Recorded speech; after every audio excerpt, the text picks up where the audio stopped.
There appears to be a discrepancy between the panel schedule and the actual wiring of the shunt trip breaker. Here are some possible solutions. The best course of action is to contact the engineer who designed the panel schedule to clarify the issue. They may have made an error in the schedule or may have intended for the shunt trip breaker to be in a different position. If you cannot contact the engineer, you could follow the panel schedule as written, even though it does not match the actual wiring. This would mean that the black wire for the fryer circuit would be connected to the red terminal on the breaker, and the rest of the circuits would be connected according to the schedule. Some shunt trip breakers allow for the trip unit to be reprogrammed to different positions. This means you could move the trip unit to the correct position according to the schedule without having to move the entire breaker. Another option is to swap the black and red wires in the panel to match the colors on the breaker. This would require removing the wires from the terminals and reconnecting them correctly. I recommend contacting the engineer first to clarify the issue. If that is not possible, I would suggest swapping the wires in the panel to match the breaker colors. This will ensure that the circuits are connected correctly and that the panel schedule is accurate. When dealing with electrical panels and shunt trip breakers, accuracy and safety are paramount. A discrepancy between the panel schedule and the actual wiring can lead to confusion, potential hazards, and difficulty in future maintenance or troubleshooting. Therefore, addressing this issue systematically is crucial. Firstly, contacting the engineer who designed the panel schedule is the most prudent step. The engineer possesses the original design intent and can provide valuable insight into the intended configuration. They may have specific reasons for the breaker's position or wiring that are not immediately apparent.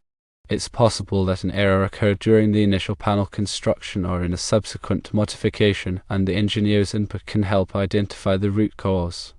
When contacting the engineer, it's essential to provide them with all the relevant information. This includes a detailed description of the problem, the panel schedule, the breaker's current position, and the color coding of the wires. Clear communication is vital to ensure the engineer understands the issue and can provide accurate guidance. Secondly, if contacting the engineer is not feasible, carefully consider following the panel schedule as written. While this may seem counterintuitive given the wiring mismatch, the panel schedule serves as a critical reference for all electrical work. Deviating from the schedule without understanding the reason for the discrepancy can create further problems down the line. However, before blindly following the schedule, a thorough inspection of the entire circuit is necessary. Verify the wire sizes, the breaker's amperage rating, and the load it serves. Ensure that all connections are tight and that there are no signs of damage or overheating. If everything else appears to be in order and the only issue is the color coding, following the schedule might be an acceptable solution, provided that the panel is clearly labeled to reflect the actual wiring configuration. Thirdly, explore the possibility of reprogramming the shunt trip breaker.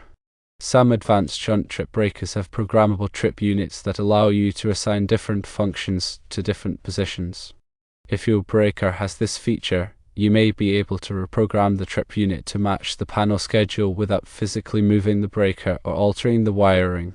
Consult the breaker's manual or contact the manufacturer for instructions on how to reprogram the trip unit. This option can be a convenient solution if it's available, as it avoids the need for extensive rewiring. Fourthly, consider swapping the wires in the panel to match the colors on the breaker. This involves carefully disconnecting the black and red wires from their respective terminals and reconnecting them in the correct positions. This option should be approached with caution, as it involves working with live electrical circuits. It is essential to de-energize the panel before attempting any wiring changes. Verify that the breaker is in the off position and use the voltage tester to confirm that the circuit is de-energized. Wear appropriate personal protective equipment, such as safety glasses and insulated gloves. Once the panel is de-energized, carefully disconnect the wires from the terminals. Use a screwdriver or other appropriate tool to loosen the screws and remove the wires. Be sure to label the wires so you can easily identify them later. Reconnect the wires to the correct terminals, ensuring that the black wire is connected to the black terminal and the red wire is connected to the red terminal. Tighten the screw securely to ensure a good connection. Double-check all connections to make sure they are tight and secure. Once you have completed the wiring changes, re-energize the panel and test the circuit to ensure it is working properly. If everything is working as expected, update the panel schedule to reflect the changes you have made. This will help prevent future confusion and ensure that the panel schedule is accurate. In addition to the above solutions, there are a few other considerations to keep in mind. Firstly, always follow the National Electrical Code, NEC, and any applicable local codes. The NEC provides comprehensive guidelines for electrical wiring and safety, and it's essential to adhere to these guidelines to ensure the safety of yourself and others. Secondly, use appropriate wire sizes for the amperage rating of the circuit. The NEC specifies the minimum wire size for different amperage ratings, and it's crucial to use the correct wire size to prevent overheating and potential fires. Thirdly, ensure that all connections are tight and secure. Loose connections can cause arcing, which can generate heat and potentially lead to fires. Fourthly, label all circuits clearly. This will help prevent confusion in the future and make it easier to troubleshoot any problems that may arise. In conclusion, addressing a wiring discrepancy in an electrical panel requires a systematic approach. Contacting the engineer, following the panel schedule, reprogramming the breaker, or swapping the wires are all potential solutions, but each option should be carefully considered and implemented with caution. Always prioritize safety, follow the NEC, and ensure that all work is performed by qualified personnel. Let's delve deeper into the electrical principles and best practices surrounding shunt trip breakers and panel schedules, addressing the situation with a focus on safety, code compliance, and long-term reliability. Shunt trip breakers are specialized circuit breakers designed to be tripped remotely. They are commonly used in situations where it's necessary to de-energize a circuit from a distant location, such as in emergency shutdown systems or fire alarm systems. The shunt trip mechanism typically consists of a solenoid that, when energized, causes the breaker to trip open, interrupting the flow of electricity. These breakers are crucial for safety in many commercial and industrial settings, especially in food courts where multiple appliances operate simultaneously, posing potential fire hazards. Understanding the wiring and operation of shunt trip breakers is essential for ensuring the safety of the facility and its occupants. The panel schedule is a critical document that provides a detailed overview of the electrical panel's configuration. It lists each circuit breaker, its amperage rating, the load it serves, and the wire size used. The panel schedule is essential for troubleshooting, maintenance, and future modifications to the electrical system. An accurate and up-to-date panel schedule is crucial for ensuring the safety and reliability of the electrical system. Now, let's address the specific problem of the wiring discrepancy. Firstly, it's essential to understand the importance of proper wire color coding. The NEC specifies a standard color code for electrical wiring to help electricians identify the different conductors in a circuit. The standard color code for 120 volts circuits is black for the hot conductor, white for the neutral conductor, and green for the ground conductor. For 208 volts/240 volt circuits, the standard color code is black, red, and blue for the hot conductors, white for the neutral conductor, and green for the ground conductor. Proper color coding helps prevent confusion and ensures that circuits are wired correctly. In this particular case, the discrepancy between the panel schedule and the actual wiring suggests that there may have been an error during the initial panel construction or in a subsequent modification. It's possible that the wires were not connected to the correct terminals, or that the panel schedule was not updated to reflect the changes that were made. Regardless of the cause, it's essential to address the issue to ensure the safety and reliability of the electrical system. As previously mentioned, the first step is to contact the engineer who designed the panel schedule. The engineer may have specific reasons for the breaker's position or wiring that are not immediately apparent. They may also be able to provide guidance on how to resolve the discrepancy. When contacting the engineer, provide them with all the relevant information, including the panel schedule, the breaker's current position, and the color coding of the wires. If contacting the engineer is not possible, the next step is to carefully inspect the entire circuit. Verify the wire sizes, the breaker's amperage rating, and the load it serves. Ensure that all connections are tight and that there are no signs of damage or overheating. If everything else appears to be in order and the only issue is the color coding, you may consider following the panel schedule as written. However, before doing so, it's essential to clearly label the panel to reflect the actual wiring configuration. This will help prevent future confusion and ensure that the panel is wired correctly. If the shunt trip breaker has a programmable trip unit, you may be able to reprogram it to match the panel schedule without physically moving the breaker or altering the wiring. Consult the breaker's manual or contact the manufacturer for instructions on how to reprogram the trip unit.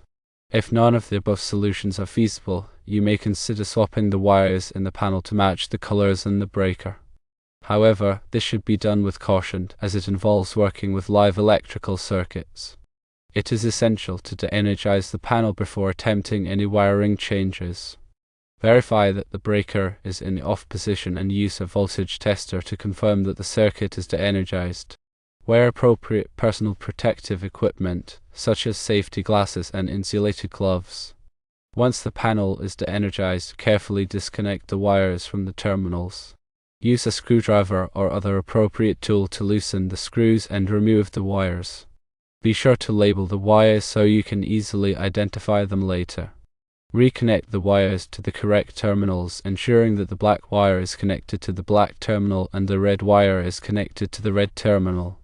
Tighten the screws securely to ensure a good connection. Double-check all connections to make sure they are tight and secure.